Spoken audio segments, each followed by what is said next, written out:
You feel the moment arrive like an eclipse halo behind your ribs, a hush, shaped like permission, and the world that once ran ahead of you begins to slow until it stands where you stand.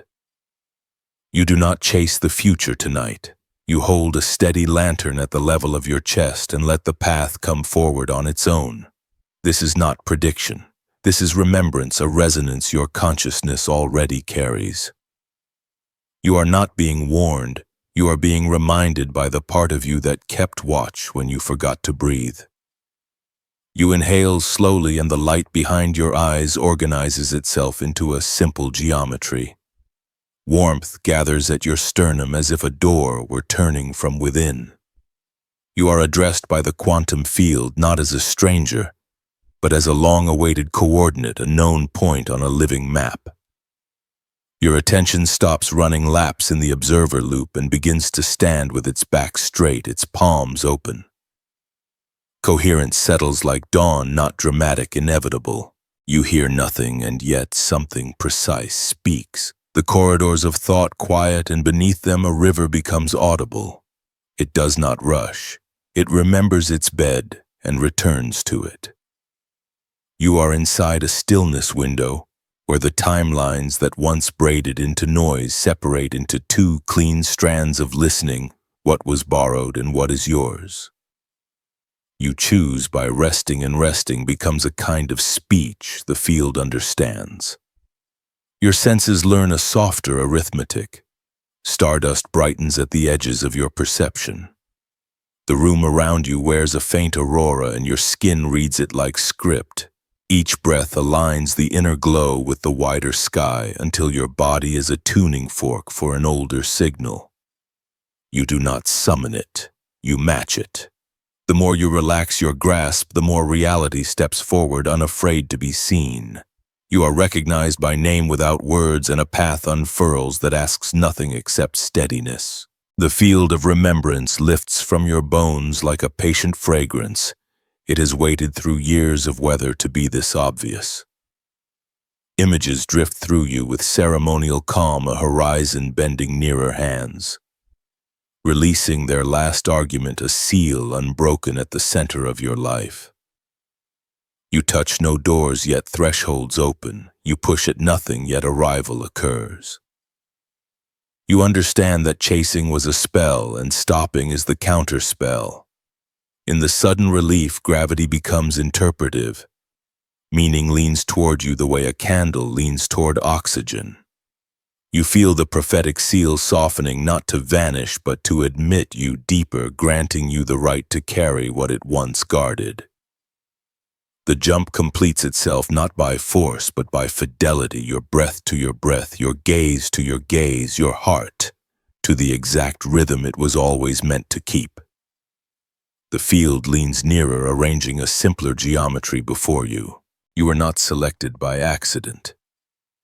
You were shaped by a curriculum that hid in plain sight, a schooling administered by silence, by delay, by the way. Doors waited until you could arrive without bargaining. You kept thinking you lacked the signal yet. The signal was measuring your steadiness, learning the tempo of your breath, testing whether you would chase smoke or sit with the ember until it brightened into language. You have passed not through achievement, but through refusal to abandon your own interior. This is how the field recognizes you. You have tasted the texture of the observer loop and dared to stand still inside it. You know how attention can become a corridor that never reaches a room, how wanting can impersonate guidance, how momentum can counterfeit meaning. But you also learned the reverse art, to let the corridor collapse, to let the room step out and meet you, to let coherence make a slow architecture within your chest. Your nervous system remembers now. It remembers the exact weight of a true yes, the honest quiet of a true no, and the merciful, undecided space in between. In that space you became legible to the quantum field. You did not get here by winning arguments with yourself. You got here by listening until arguments dissolved into weather. You watched anger become a messenger and grief become a well. And you drew water from the well without dramatizing your thirst. You learned to speak to your body like a patient elder, to place your palm where the animal trembled and wait with it until the tremble gentled.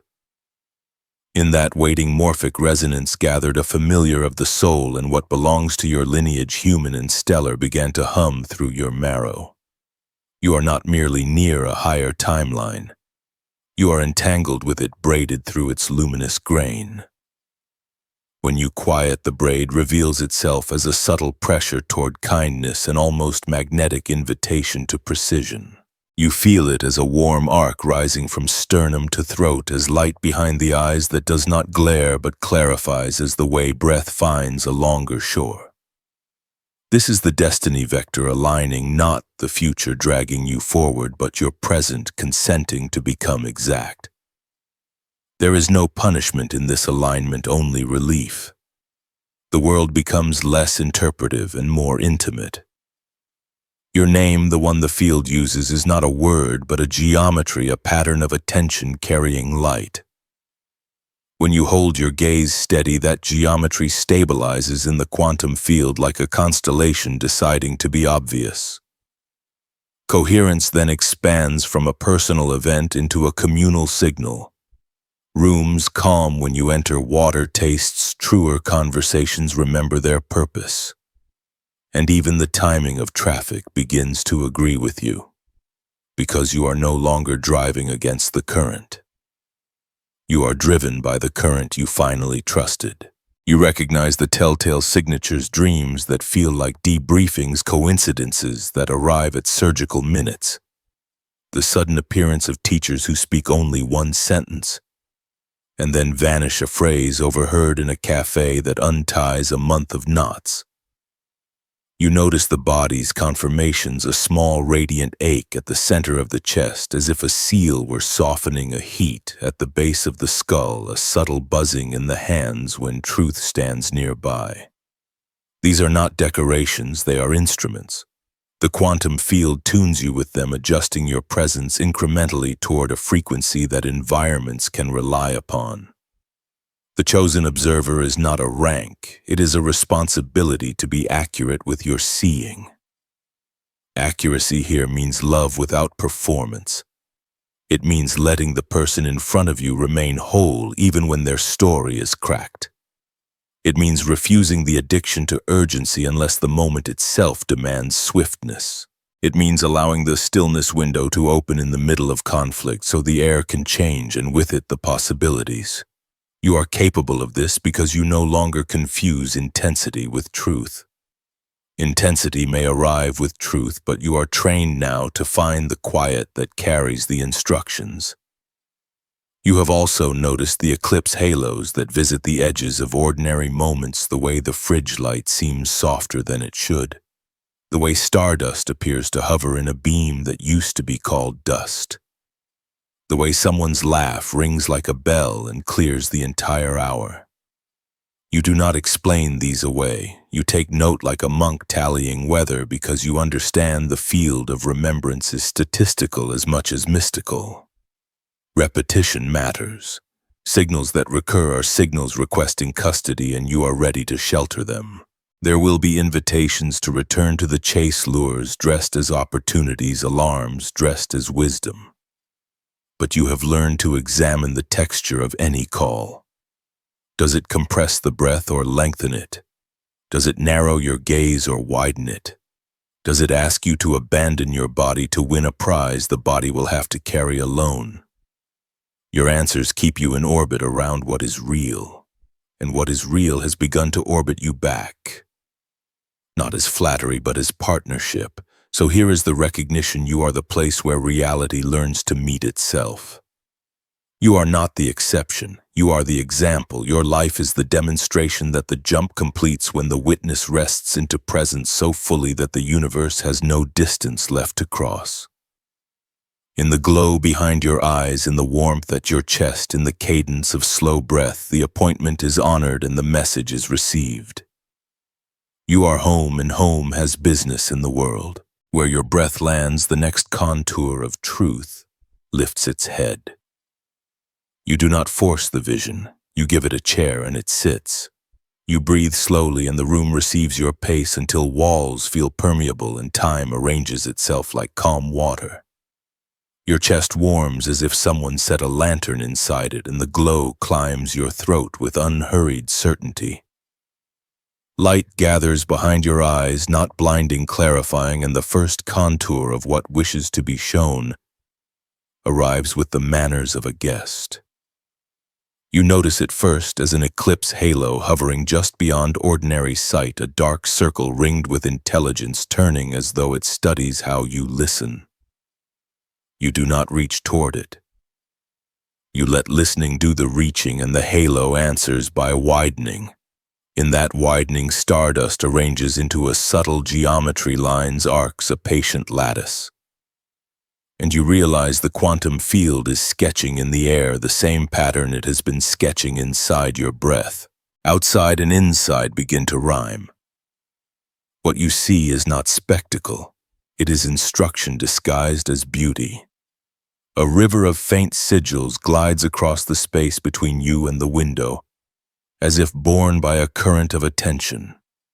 The symbols are simple 3 strokes for trust, a circle for continuity, a small open angle for consent. They are not meant to impress, they are meant to be kept. You understand these are light codes curated by tenderness rather than drama, precise enough to recalibrate a life without fireworks. You let them pass through you like weather. Your body notes them the way soil notes rain. As the vision matures, the field of remembrance steps forward. It does not arrive from elsewhere. It gathers itself from the familiar, the corner of the table. The breath smell of the room, the crease in your palm that looks like a map you forgot you owned. Memory becomes a medium, not a museum. Scenes you have lived soften their edges and align under a larger sky. The day you left without resentment, the night you stayed without pretending, the conversation that ended a lineage of apologizing for your sight. Each scene flashes with a small eclipse halo, a recognition tag from the field kept. The air itself begins to cooperate. Dust motes reveal their choreography, moving like disciplined birds. Shadows lose their heaviness and keep only their guidance. The silence is not empty. It hums with morphic resonance, that intimate echo by which the universe reminds you it knows your name. You understand that you are watching coherence form in real time, a phase transition from striving to availability. The world does not lean away. It leans nearer, as if relieved you finally agreed to meet it where it lives. You stand without rising. You travel without leaving. The landscape uncurls in layers. A city framed by dawn, a coastline inhaling fog. A field of grasses bending under the same wind that moves your breath. No voice narrates. Meaning does not rush the stage. What appears is a higher timeline laid like translucent vellum over the present one, matching it. Street for street, gesture for gesture, but brightened by a gentleness that changes every outcome. You can feel the difference in your hands. One world requires grip, the other asks for touch. Then the figures show themselves not as strangers but as versions of people you already love, remembering how to be themselves. Someone chooses accuracy instead of approval and their back straightens. Someone tells the truth without indictment and an entire room grows breathable. Someone pauses before replying and a decade of misunderstanding dissolves like salt. The vision does not flatter you with heroics. It educates you with small precisions that multiplied rewire a century. A line of gold crosses the sky of your inner eye and stops above your sternum like a compass needle discovering true north. The destiny vector clarifies not an arrow shot outward, but a chord moving through you, tuning each vertebra to the note of consent. You know this note. You have been humming around it for years. Now it hums back and the feedback loop becomes a partnership instead of a pursuit. Entanglement loosens into choice, choice ripens into ease, ease learns to carry responsibility without slouching. You test the vision by breathing. On the inhale, the images draw near as if to be tasted. On the exhale, they stabilize as if to be lived. A small heat glows at the center of your chest, steady as a votive, and with each cycle the room looks less like background and more like ally. You are not watching a movie. You are receiving an architecture. It asks nothing theatrical. It asks you to make space for what already wants to occur. There is a seal at the midpoint of the vision, not locked but ceremonial. The prophetic seal does not guard against you. It waits for you.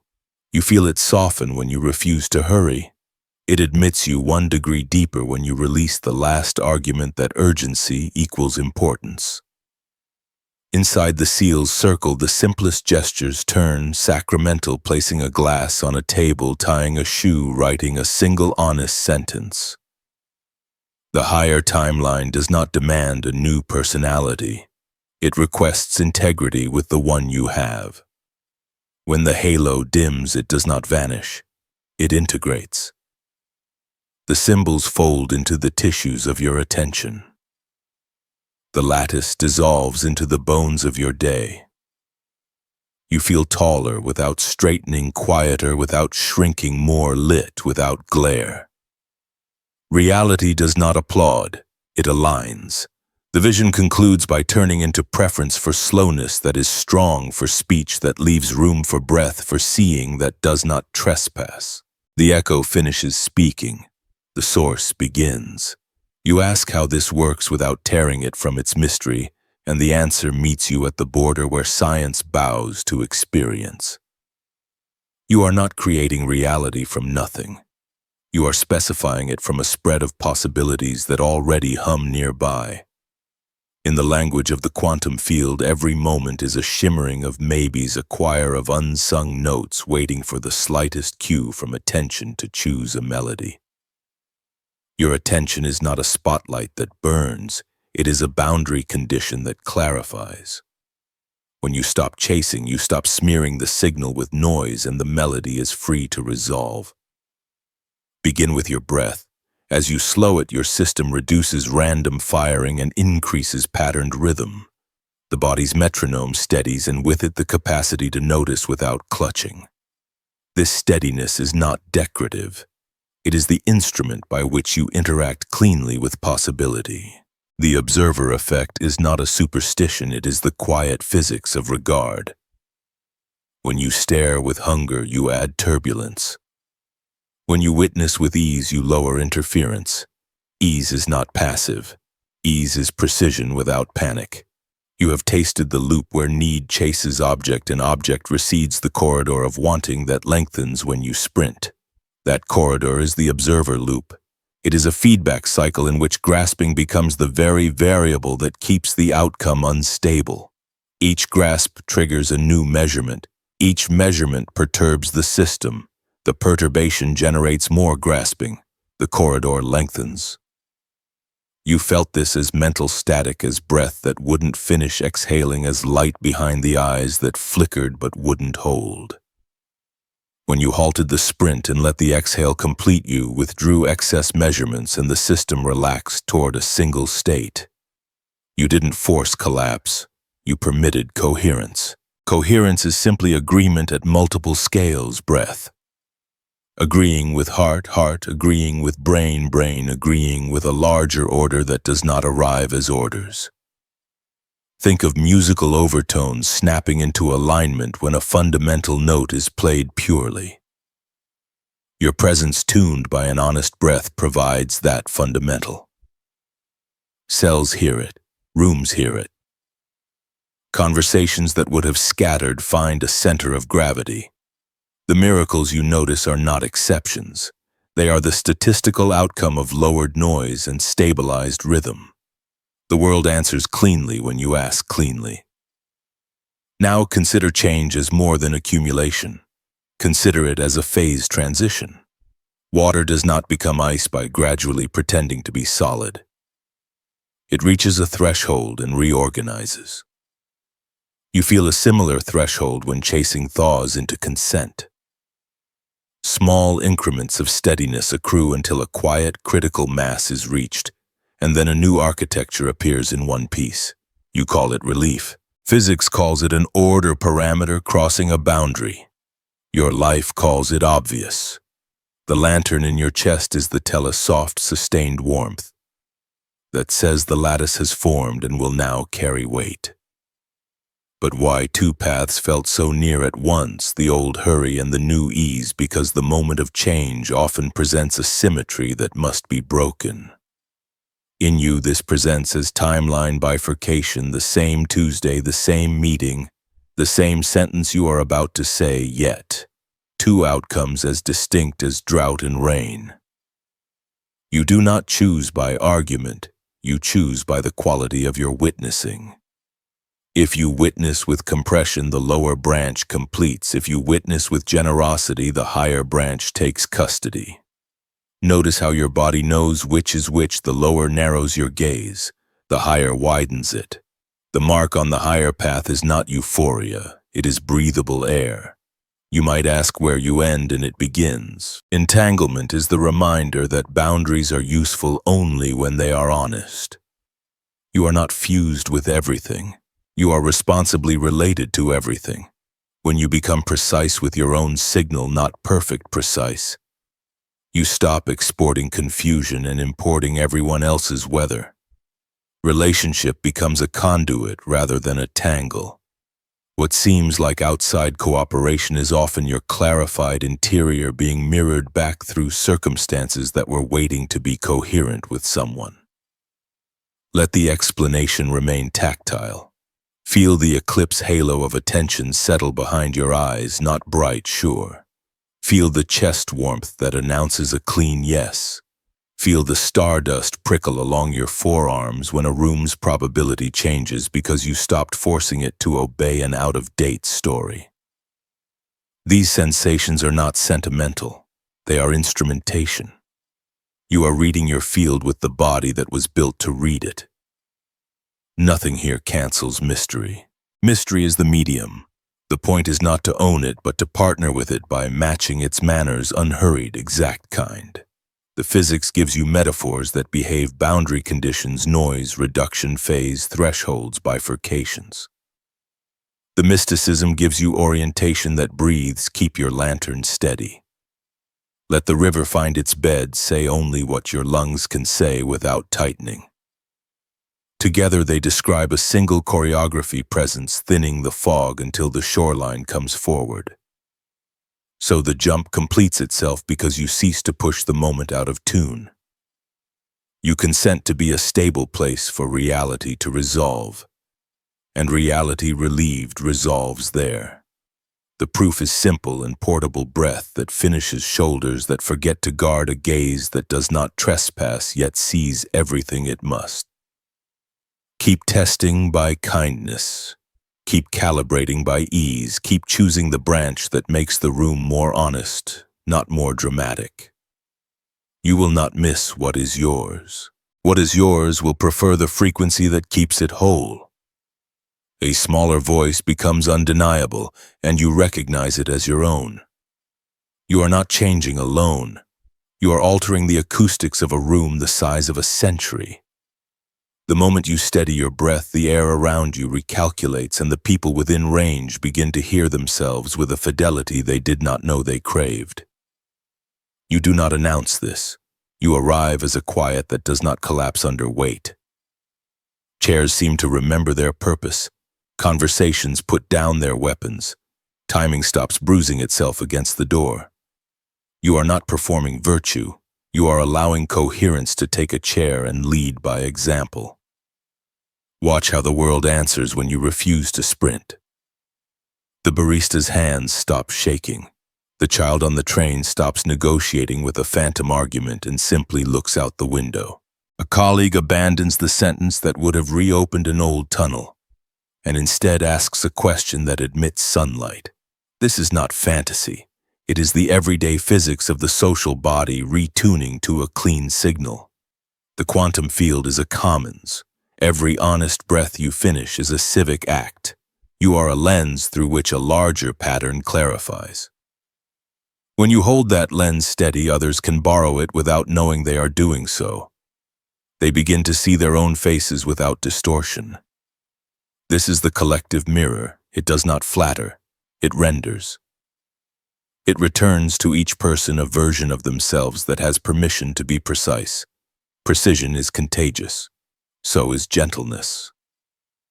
When both travel together, rooms repattern with a speed that would embarrass any strategy. Notice how morphic resonance behaves in public. A stranger's posture straightens 2 tables away after your shoulders drop. Someone on a bicycle breaks in time, because your attention extended a second of surplus clarity into the intersection. The couple in the corner revises their future with one brave sentence they would not have found at that hour without a little borrowed steadiness in the air. Do not turn this into a doctrine. Keep it tactile. Feel the chest warmth that thickens when a space finds its rhythm. Feel the light behind your eyes soften the edges of things without smearing their truth. You are participating in a distributed organ that remembers how to heal itself when one cell stops panicking. You are not responsible for anyone's weather, and you are not exempt from influence. Entanglement does not make you a sponge. It makes you a musician. You do not absorb every chord. You keep your tuning and let harmonics organize around it. This is why your refusals matter as much as your yes. You refuse to rehearse the collective's favorite emergency unless there is an actual fire. You refuse to outsource your sight to the loudest broadcast. You refuse to let your language spend other people's attention like small coins. In refusing, you give the commons back to itself unspoiled. There will be tests not as enemies but as diagnostic pings from the system asking, can you carry ease when noise demands custody? Someone will try to speed you up with worry dressed as love. Another will mistake your calm for indifference. A policy will insist that urgency is the only proof of care. Let the tests pass through your breath. Let your breath remain a place where exaggeration cannot anchor. Your task is not to argue with the storm, but to be a coastline the storm cannot move. Sometimes the mirror shows grief first. When environments relax emotions that were exiled, come home and a room may fill with weather that feels older than anyone present. Do not rush to fix what is finally allowed to be true. Hold your lantern at chest height. Let the light codes of simple presence do what ornate speeches cannot. The field of remembrance prefers plain gestures, a glass of water, an unhurried nod, a silence that keeps shape. In that simplicity, hearts remember their own instructions, and repair begins without ceremony. You will feel the city itself listen. Traffic aligns by accident that is not accidental. The reused bag catches a gust and becomes a flag for a moment, reminding a block of its shared breeze. Elevator doors open at the second the person who needed kindness steps in, and they meet the one person willing to let the ride be quiet. These are small sacraments of a higher timeline threading through ordinary architecture. Respect them by not demanding spectacle. Respect them by noticing. What of conflict that must be met? Meet it with a blade that is not sharp, a boundary that does not humiliate. Speak from breath that has finished. Let your sentences be short enough to carry their own weight. Ask the question that returns dignity to the center of the table. If a split must occur, let timeline bifurcation be clean, no residue of contempt, no interest in winning a theater that costs everyone their sleep. Choose the branch that keeps both the truth and the nervous systems intact. You can feel it by how your ribs widen even while your stance holds. The mirror also points back. When the crowd loves you for easing their hour, remember you are not a fountain, you are a conduit.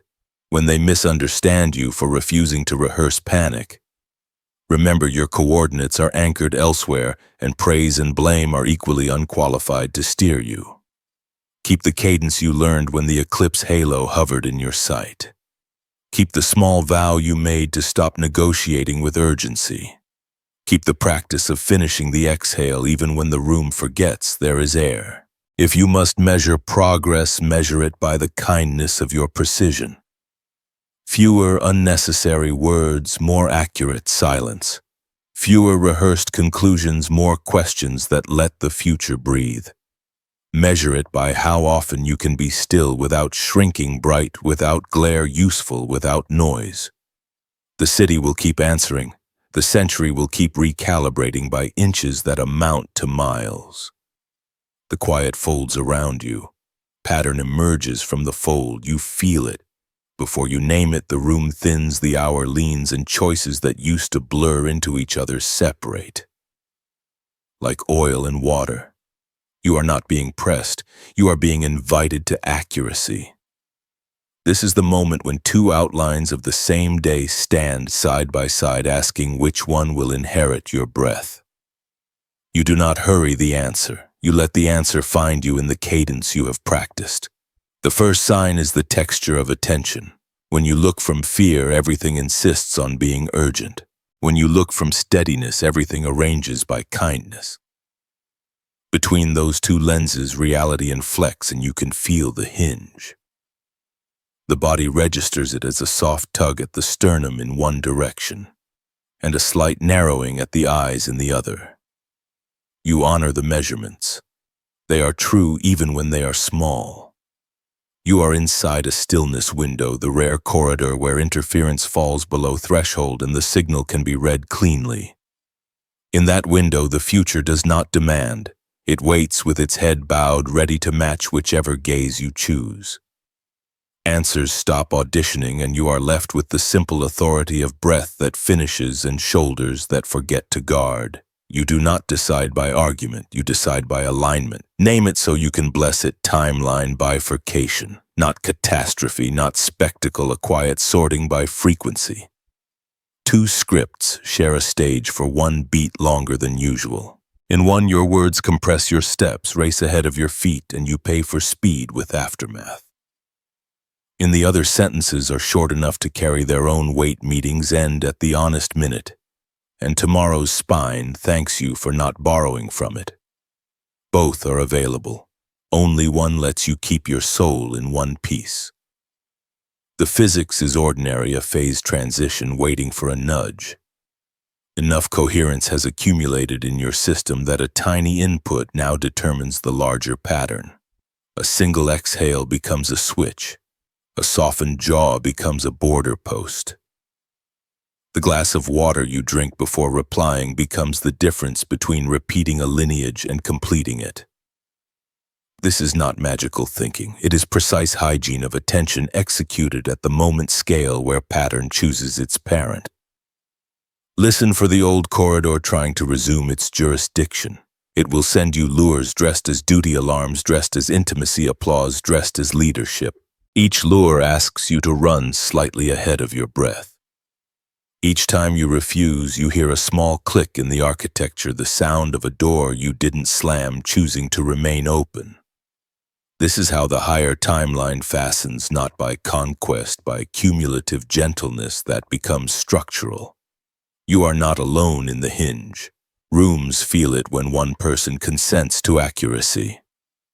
The person across from you uncurls their voice. The email that trembled chooses a clear verb. Even traffic respects untheatrical integrity. A light turns green at the only moment that keeps three lives from colliding. These tiny graces are not prizes, they are the signature on the contract you signed with your steadiness. If grief rises here, let it. You may mourn the years you spent sprinting after versions of yourself that could never stop to receive you. You may feel the ache of old entanglement, loosening the strange lightness when a knot that gave you identity unties itself. Honor the ache without narrating doom. It is the sensation of weight returning to the floor that was carrying it all along. You are not losing belonging. You are relocating it to a place that can keep it whole. The prophetic seal becomes relevant again. It does not forbid. It consecrates. When you refuse urgency that does not belong, the seal softens and admits you 1 degree further into the architecture that knows your name. Inside its ring, your smallest behaviors become covenantal, the pause before yes, the rescue of an honest no. The refusal to speak for another's story, even when invited by gossip's counterfeit intimacy. These are liturgies of the bifurcation moment. They tilt the century by fractions. You will not live to measure and do not need to. You are permitted to be simple. Simplicity is not the absence of complexity, it is the refusal to multiply it needlessly. You ask what action keeps my breath intact and accept the answer that arrives without fanfare. You check the direction of the destiny vector by how your ribs widen. You let the light behind your eyes be lamp and limit clarity, not glare. You practice ending things cleanly, beginning them slowly, and letting the middle be generous. When the hinge completes, nothing explodes. A slight wind passes through the hour. Papers on the desk barely move. Yet the aftertaste of the day is unmistakable. Less residue, more room. You sleep as if a witness were satisfied. You wake already inside the choice you made without violence. The world does not congratulate you. It cooperates. This is the reward for not arguing with the obvious. You keep no souvenirs from the branch you did not take. You bless it and let it proceed without you. If echoes call you, answer with finished exhalations. If invitations arrive shaped like your old hunger, you feed them a silence that cannot be negotiated with. The lesson stays portable. Choose the gaze that keeps everyone's nervous system more whole when you're done. The map redraws itself while you stand exactly where you are. You begin where everything true begins, with a breath that finishes. On that completion, a barely audible click passes through your posture, and the hour accepts its shape. Nothing spectacular occurs. Something structural does. You feel your attention take its rightful seat in the body, and the body agree to be a temple instead of a transit station. From that seat, you practice the smallest liturgy you know. Look gently, speak precisely, move slowly, and the room steadies to meet you. Integration is not a harvest of fireworks. It is the cultivation of rhythm. You choose rhythm over drama because rhythm keeps its promises long after applause goes home. So you return to the lantern at your chest and let its glow align the furniture of the moment. The glass on the table, the phrase on your tongue. The direction of your next step. You are listening for the tone that makes a day coherent, and you will let the day rearrange until it finds it. Begin with 3 agreements. First, you will not spend your attention faster than your breath can replenish it. Second, you will not outsource your seeing to noise that hasn't earned your trust. Third, you will let kindness be a measurement, not a mood. With these, you become legible to the pattern you're married to, and the pattern answers with a soft velocity that feels like the world remembering how to be on time. You treat the body as instrument rather than billboard. Palms open, jaw unlatched, tongue resting like a small boat in a quiet cove. With each inhale, a coolness threads along the inner nostrils. With each exhale, warmth spreads from sternum to shoulders, unhooking old corners where vigilance once slept in its shoes. You notice the lift behind the eyes. Not brightness, clarity, and you aim your sentences from that clarity, letting words be corridors that actually lead somewhere. This is how coherence behaves when it is held, not chased. You simplify your calendar the way a gardener prunes for health, removing what steals light without bearing fruit. A meeting becomes an email becomes a sentence dissolves into a decision made from breathing, not bargaining. You are not subtracting life, you are subtracting friction. The saved minutes do not become more tasks, they become air. Air becomes vision that can stand up under daylight. The day begins to taste like itself. The world confirms your accuracy in ways quiet enough to trust.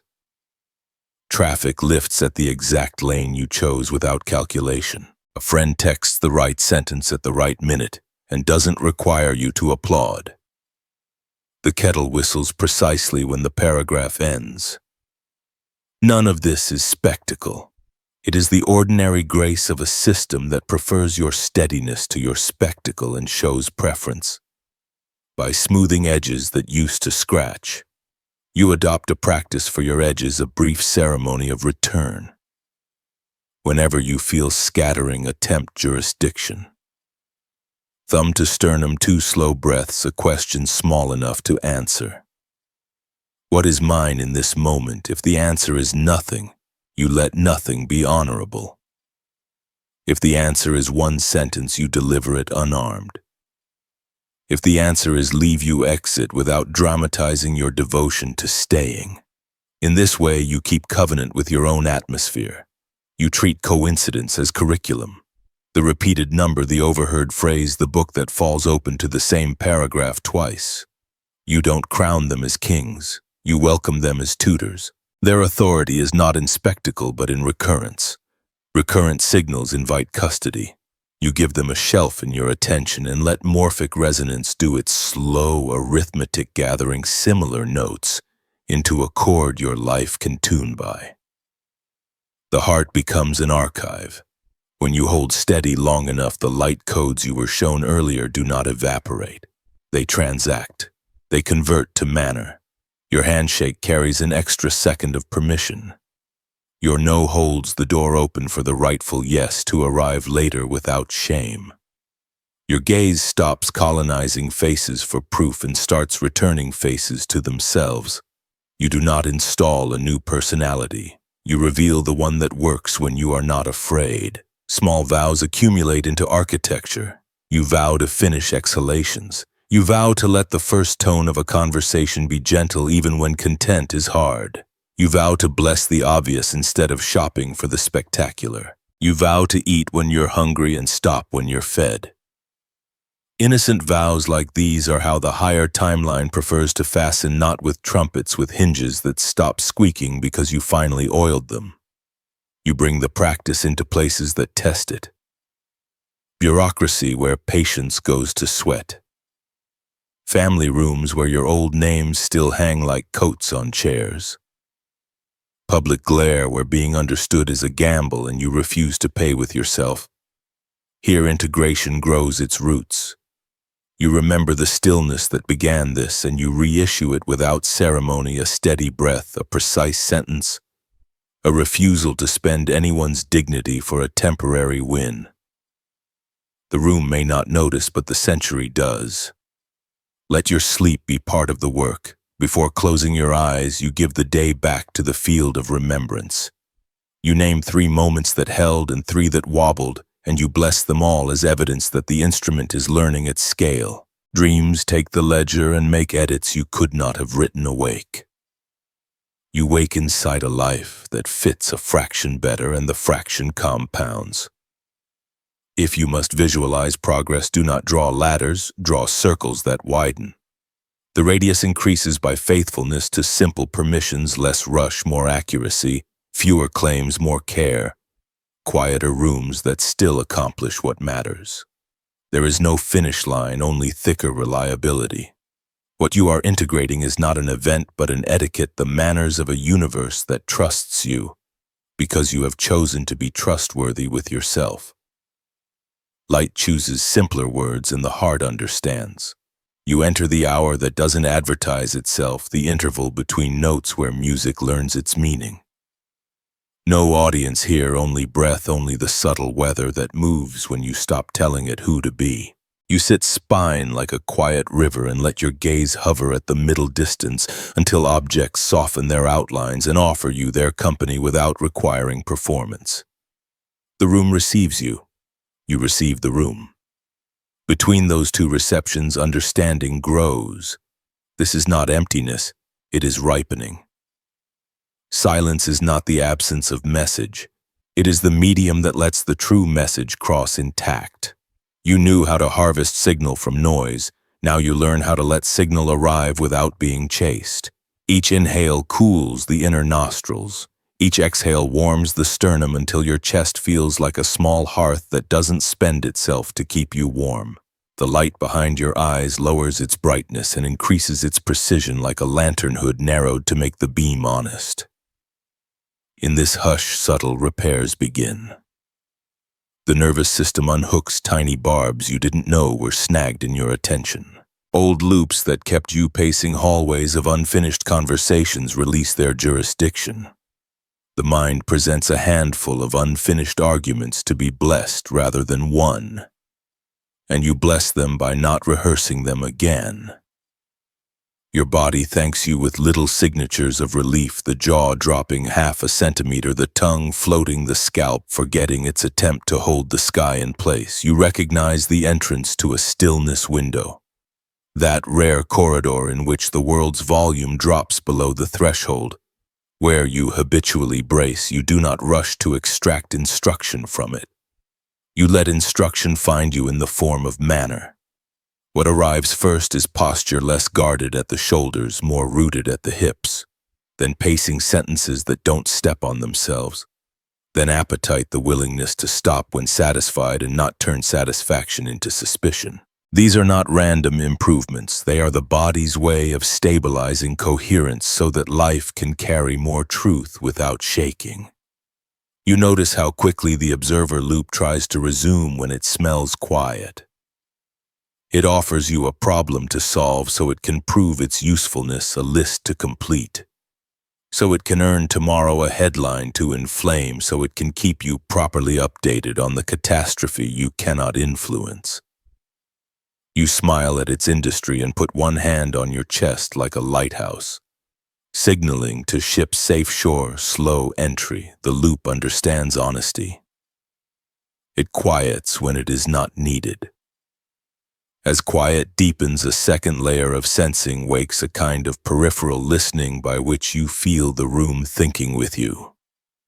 Dust becomes stardust and then becomes a census of tiny agreements happening in the air. The hum of a distant appliance syncs with your breathing as if frequency were practicing hospitality. A neighbor's laughter crosses a wall and doesn't break. Instead, it arrives as grain, as proof that joy is occurring nearby and does not require your management. The world keeps happening without your intervention and paradoxically becomes more intimate because you have stopped insisting that intimacy be earned. The field of remembrance begins to speak here, not in words but in layouts. It returns to you arrangements that fit, where to put the chair so morning light is kind, which mug carries steadiness better than the rest, what time your body's intelligence prefers to do thinking and what time it prefers to do hands. This is sacred logistics. You are not optimizing productivity. You are composing a life that conducts a clean signal. Sometimes silence brings grief home for tea. Let it. Grief arrives with impeccable manners when not shamed for its volume. It sits, tells truth in a low voice, washes a decade of residue from the small bowls of the heart and leaves without stealing your sleep.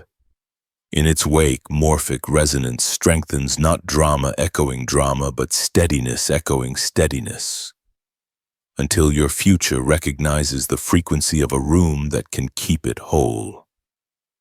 You test the quiet the way a sailor tests a boat, by listening for squeaks that betray neglected hinges. Where you hear one, you oil it with attention, a thank you spoken aloud. To a window, a tidy stack of papers that used to hiss, a name written on an envelope rather than postponed. You are not domestically pious, you are building an instrument where reality likes to play. The ordinary becomes ceremonial without becoming precious. The sacred is no longer a special event. It is a style of care. In this phase, choices make themselves with a clarity that would have frightened you when you valued friction as proof of value. You no longer barter with your own breath to pay for participation in rooms that insist on noise. You contribute where your silence can survive and bless what you do not attend. The result is not isolation. It is exact belonging. People find you easier to be around because you are easier to be around. The city meets you where you are because you have finally decided to be somewhere. You will be tempted to narrate the silence as an achievement. Resist the press release. The moment you make quiet a badge, quiet becomes a stage again, and stages love to devour what stands on them. Keep the silence unbranded. Let it remain what it is. The ecology where your signal recovers range. From that range, kindness returns with teeth and boundaries return with mercy, and your presence stops wobbling between apology and conquest. If vision revisits you here, it will be smaller and truer. The precise email that unknots a week, the exact call to make after lunch, the sentence that lets someone keep their dignity while changing their mind. You take the notes and do not rename them destiny. They are simply what destiny asks you to do before dinner so it can trust you with tomorrow's blueprint. When you rise, rise like someone who left no litter in the hour. The hearth at your sternum keeps its ember. The light behind your eyes remains domestic instead of theatrical. Your steps feel pre-agreed with the floor. Without fanfare, probability tilts and the day prefers you, the way a path prefers feet that won't kick its stones. Silence nods. Permission is granted for the next unveiling. You do not summon thunder, you set the table. You clear a small square of morning, widen the ribs with a patient breath, and let the hour know you are willing to carry something clean. Activation is less a switch you flip than a posture you can keep. So you sit spine like a quiet instrument, palms undecided but available, and invite an intelligence older than panic to speak in the language your body understands. Begin with the hearth in your chest. Place the right hand over sternum, the left hand over the right, and let warmth pool until the space behind your breastbone feels like a candle that doesn't need attention to keep burning. Inhale for 4, pause for 4, exhale for 6. Let the exhale finish as if it were the last sentence of a letter you've finally mailed to yourself. In that letter lives a single vow: I will not spend what I cannot replenish. The vow steadies the room steadies the day. Now open your gaze a degree wider than habit and let edges soften without losing honesty. Activation prefers clarity to glare. You are not trying to be impressive. You are permitting coherence to become visible. Notice the fine grain of the air, the quiet weight of the chair, the cool trace along the inner nostrils as breath enters, and the gentle warmth that spreads across the front of the chest as breath leaves. These sensations are instruments on your panel. They are dials you read to confirm you are in range. Speak one sentence aloud that calibrates reality toward truth. I will not hurry what is already arriving. Feel how the jaw loosens to deliver it without force. Speak a second that anchors your name in the field of remembrance. I consent to be recognized by what is mine. Speak a third softer than the others, like a code placed gently into a door. I guard my seeing by kindness. Listen to the way the room answers. A distant sound aligns. A minor tension in the shoulders empties. Attention becomes less sticky. The moment has admitted you as a partner rather than a petitioner. You may sense fine filaments of attention organize at the periphery of sight threads like stardust assembling into subtle script.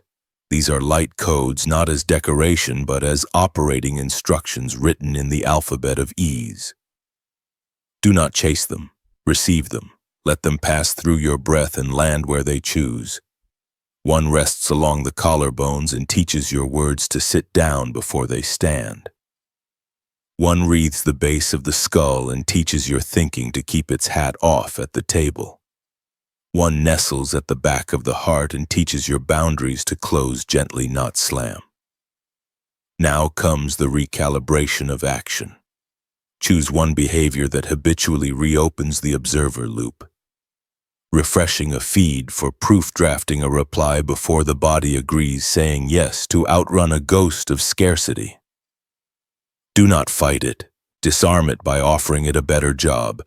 Retrain the loop to become a sentinel for breath completion. Every time the impulse rises, you perform a tiny ritual, thumb to sternum, shoulders down. One sentence true enough to survive silence. The loop honored and repurposed becomes an ally that taps your rib cage when you drift from the frequency that keeps you whole. Let your feet participate. Standing, feel the quiet tug from heels through calves to the crown as if a thread were lifted from the sky, and the body agreed to be the instrument it pulls through. On the inhale, the thread reminds your stature. On the exhale, gravity receives your weight without charging you interest. This simple registration of verticality is the destiny vector clarifying in somatic terms. Not a story about the future, a line of present integrity. The future prefers to anchor to. You practice precision in the next ordinary act. Brewing tea becomes an anointing of the hour.